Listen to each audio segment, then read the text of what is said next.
ក្នុងកំឡុងពេលប្រទេសកម្ពុជាស្ថិតក្នុងគ្រាដ៏លំបាក កំពុងតែមានបញ្ហាជាមួយនឹងប្រទេសក្បែរខាងឈ្លានពាន បែរជាមានជនឆេះអាកាសមួយចំនួនផ្តិតព័ត៌មានគ្មានភាពទទួលខុសត្រូវ និងគ្មានប្រភពច្បាស់លាស់ មិនច្បាស់ការនិងបង្កើតព័ត៌មានដោយខ្លួនឯង សំណួរសួរថាតើជនទាំងអស់នោះបន្ទាប់ពីបានបោកប្រាស់ប្រជាជនហើយនឹងទទួលបានអ្វី ខ្ញុំឃើញមានជនខ្លះគឺបោកប្រាស់តាមរូបភាពក្លែងជាអ្នកសារព័ត៌មាន ខ្លះក្លាយបន្លំជាប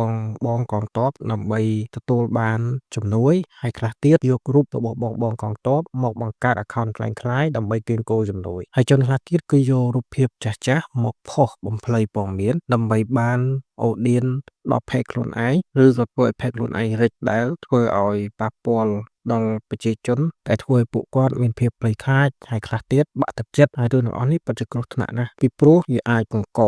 ចលាចលដែលនាំឲ្យប្រជាជនលែងស្ដាប់អាជ្ញាធរ ដែលធ្វើឲ្យបងអាជ្ញាធរគឺពិបាកក្នុងការគ្រប់គ្រងរឿងទាំងអស់នេះនៅពេលដែលមានបញ្ហាណាមួយកើតឡើង បងប្អូននៅចាំទេ កាលពីថ្ងៃទី24 ខែកក្កដាឆ្នាំ2025 អ្នកខ្លះចាញ់បោកក្រុមឆ្លៀតឱកាសទាំងអស់ហ្នឹងអស់ទាំងលុយទាំងសម្ភារៈផ្សេងៗហើយរួមទាំងកម្លាំងចិត្តក្នុងការបោះជំនួយតាមរយៈក្រុមនេះ និងរឿងជាច្រើនទៀតដែលក្រុមនេះបាន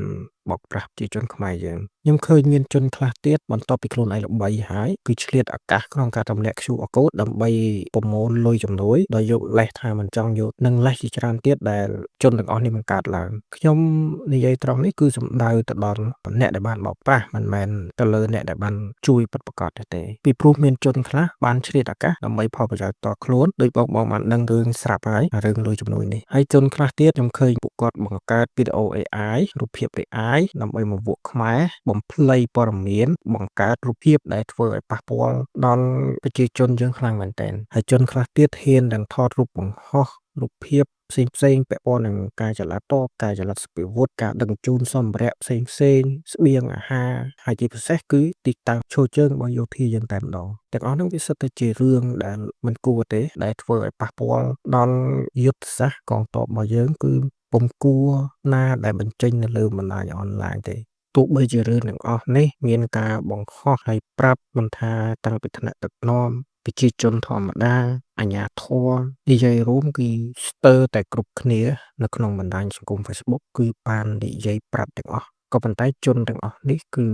នៅតែឃើញថតបង្ហោះឬក៏ចែករំលែកខ្ញុំនៅតែមិនយល់មូលហេតុអ្វីបានជាពួកគាត់ធ្វើបែបនេះរឿងនេះត្រូវបានជនទាំងអស់ហ្នឹងគឺគ្មានមនសិការជាប្រជាជនដែលរស់នៅលើដីខ្មែរទេដែលពួកគាត់ធ្វើដោយគ្មានការគិតពិចារណាសម្រាប់ខ្ញុំចាត់ទុកជនទាំងអស់ហ្នឹងគឺជាជនថោកទាបកម្រិតទាបបំផុតឬក៏អាចហៅម្យ៉ាងទៀតថាជាជនក្បត់ជាតិក៏បានដែរដោយសារតែពួកគាត់បានបំភ្លេចសូម្បីតែទឹកដីដែលផ្ដល់កំណើតដល់ខ្លួនដែលត្រូវគេឈ្លានពានក៏ពួកនេះអត់ខ្វល់ដែរខ្វល់សំខាន់គឺប្រយោជន៍តខ្លួនខ្ញុំសង្ឃឹមថាក្រោយកម្ពុជាយើងឆ្លងគ្រាដ៏លំបាកនេះក្រុមទាំងនេះនឹងត្រូវបានអាជ្ញាធរដោះក្អែកចេញម្ដងហើយខ្ញុំសូមឲ្យបងប្អូនកុំជ្រួលច្បល់តាមព័ត៌មានคล้ายៗមុនទទួលព័ត៌មានណាមួយសូមគិតពីប្រភពឲ្យបានច្បាស់លាស់បងប្អូនគួរតែតាមដានព័ត៌មានផ្លូវការពីរដ្ឋាភិបាលនិងសារព័ត៌មានដែលមានអាជ្ញាប័ណ្ណត្រឹមត្រូវហើយគួរតែជៀសវាងព័ត៌មានណាដែលចែកម្លែកតគ្នានៅលើបណ្ដាញសង្គមព្រោះរឿងនេះវាជារឿងគ្រោះថ្នាក់និងធ្វើឲ្យប៉ះពាល់ដល់សតិអារម្មណ៍មែនទែន